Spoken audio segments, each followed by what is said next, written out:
میرے ملک میں پاکستان میں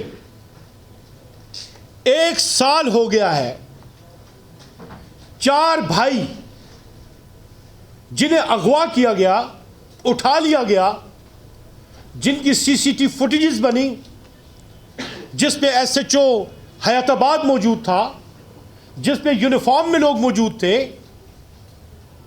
وہ CCTV فوٹیجز وغیرہ جو ہیں وہ بھی ساری اکٹھی ہوئیں اور 4 بھائیوں کو اغوا کر لیا گیا۔ اور 4 بھائی بھی سٹیزنز تو سارے برابر ہوتے ہیں، لیکن یہ جو 4 بھائی ہیں یہ پاکستان کے نامور کاروباری گھرانے سے تعلق رکھتے ہیں اور ان کے بزنس، ان کا کام دنیا میں پھیلا ہوا ہے۔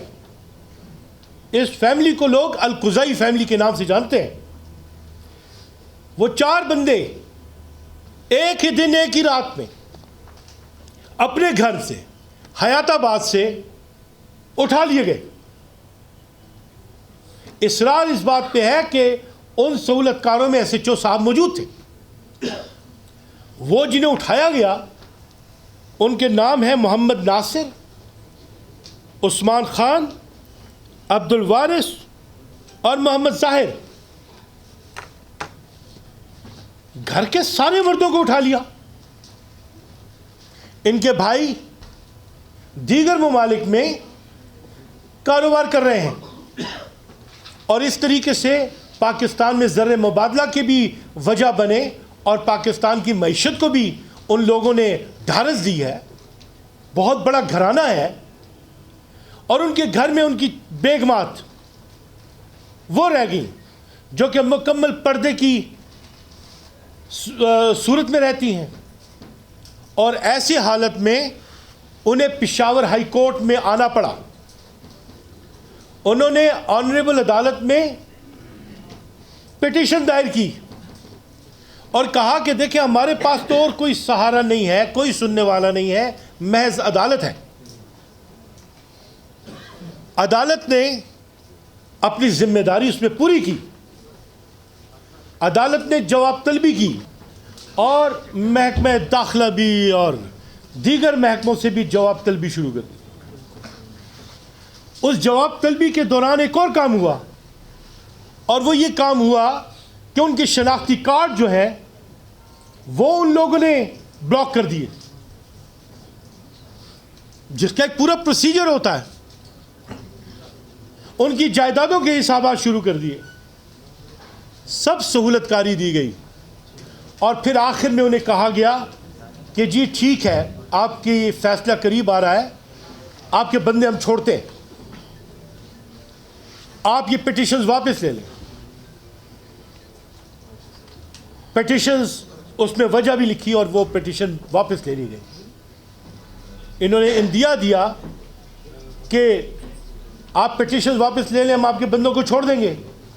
پٹیشنز واپس لے لی گئی، بندوں کو نہیں چھوڑا، اور پورا زور انہوں نے لگا دیا اس بات پہ کہ ان کے جو شناختی کارڈ والا کیس ہے اس پہ فیصلہ کرائیں۔ اور جو معظم لا فرم نے جو ایویڈنس کلیکٹ کی اس کو دیکھتے ہوئے ہم نے یہ اس نتیجے پہ پہنچے کہ آئین اور قانون اور ریاست کی گارنٹیز یہ بتاتی ہیں کہ ہمارے ریاست کے اہم ادارے ہیں، وہ اہلیت بھی رکھتے ہیں، صلاحیت بھی رکھتے ہیں، قابلیت بھی رکھتے ہیں، اثر بھی رکھتے ہیں، رسوخ بھی رکھتے ہیں، اور اتنی کیپیسٹی رکھتے ہیں کہ بازیاب کر سکتے ہیں ان مغوی افراد کو۔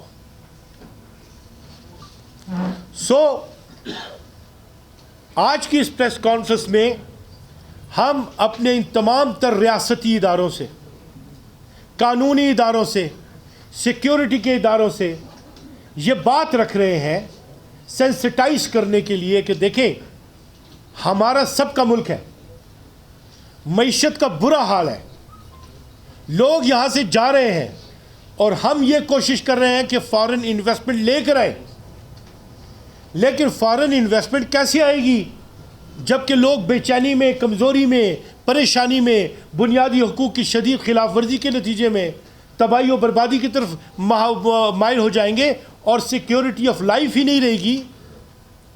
لائف جو ہے اس کو کوئی تحفظ ہی نہیں رہے گا، تو جب لائف نہ رہے تو کاروبار کیا اور باقی چیزیں کیا.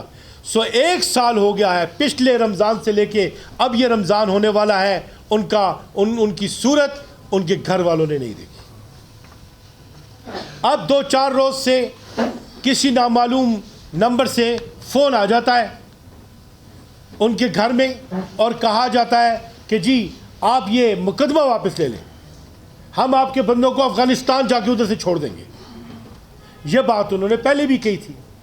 سو جب ایسی کالز آئیں تو پھر تو ہمارے قانونی ادارے جو ہیں یہ ان کا کام آ جاتا ہے کہ ان کے ساتھ ساری معلومات شیئر کی گئی ہیں تو وہ اس پہ اپنا عمل درآمد کریں اور ہمارے بندوں کو لے کر آئیں. پھر دوسری بات یہ کہ ہمارے ان کلائنٹس نے یہ کہا ہے کہ ہم کسی کے خلاف کوئی کارروائی کرنے والے نہیں ہیں، ہم کاروباری لوگ ہیں، پرامن لوگ ہیں، آپ ہمارے بندوں کو چھوڑیں، ہمیں باقی کسی چیز سے لینا دینا نہیں ہے. لیکن پھر نامعلوم فون آ جاتے ہیں کہ جی آپ اس ملک میں 200 کروڑ روپے کی انویسٹمنٹ کریں. ایک طرف ان کے شناختی کارڈ آپ ختم کر رہے ہیں، دوسری طرف انہیں منظر سے ہٹایا ہوا ہے، تیسری طرف آپ کہتے ہیں انویسٹمنٹس کرو. سو یہ ایسے سوالات ہو گئے ہیں جو کہ میں سمجھتا ہوں کہ ہمارے لیے بھی، ہمارے ریاستی اداروں کے لیے بھی چیلنجنگ ہے، اس لیے کہ یہ کون لوگ ہیں جو یہ ایسی سچویشنز کر کے ایسی فضا بنانے کی کوشش کر رہے ہیں. اس کو دیکھنا یقینی طور پہ ان اداروں کا اور ہم سب کا کام ہے. دیکھیں فنڈامنٹل رائٹس میرے اور آپ کے ایک جیسے. سو معظم لا فرم اور ہم خاص طور پہ یہ دیکھتے ہیں کہ defence, diplomacy, economy, energy, human rights اور لا فیئر، ان تمام سبجیکٹس کو ہم دیکھ رہے ہیں. اور پھر آپ کو پتہ ہے کہ ہم پی ٹی آئی میں بھی جو ہماری فنڈامنٹل رائٹس کی اور ہماری ہیومن رائٹس کی ایبیوسز ہوتی جا رہی ہیں، تو 2 سالوں سے ہم مستقل لگے ہوئے ہیں کہ دیکھیں یہ تو ہمارا ملک ہے، اس کو سنوارنے کا کام ہم سب کا ہے. تو یہ سیاسی آلودگی، مالی بدعنوانی، کرپشن، یہ سب چیزیں کرب کرنی ہوں گی، انصاف کو لانا ہوگا. اور انصاف لانا صرف اور صرف ایک ادارے کا کام نہیں ہے، یہ پورے میڈیا کا کام ہے، پورے سٹیزنز کا کام ہے. ہمیں یکجا ہو کے ان چیزوں کو دیکھنا ہے بڑے ویژن کے ساتھ، پرسنلائز نہیں. اگر ہمارے دین میں یہ کہا ہے کہ ایک بندے کا نقصان پوری انسانیت کا نقصان ہے، تو 4 بندوں کو آپ جیتے جاگتے بندوں کو غائب کر لو، اٹھا لو، تو اس کا نقصان تو اس کی پوری فیملی اور خاندان کا نقصان ہے. اب ان کے خاندان میں کسی پہ اثر رسوخ بڑھایا جا رہا ہے، کسی کو کسی طریقے سے ایکسپلائٹ کیا جا رہا ہے، اور نامعلوم کالز ہیں، اور وہ کالز بھی سیکیورٹی اداروں کے ساتھ شیئر کی گئی ہیں. سو ہم نے اس ملک میں ہیومن رائٹس کے لیے پوری ایک کیمپین انیشیٹ کر رکھی ہے گزشتہ 2 سالوں سے.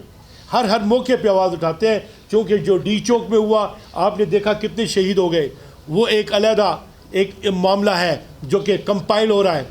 اسی طریقے سے کمیشنز بننے کی ضرورت ہے،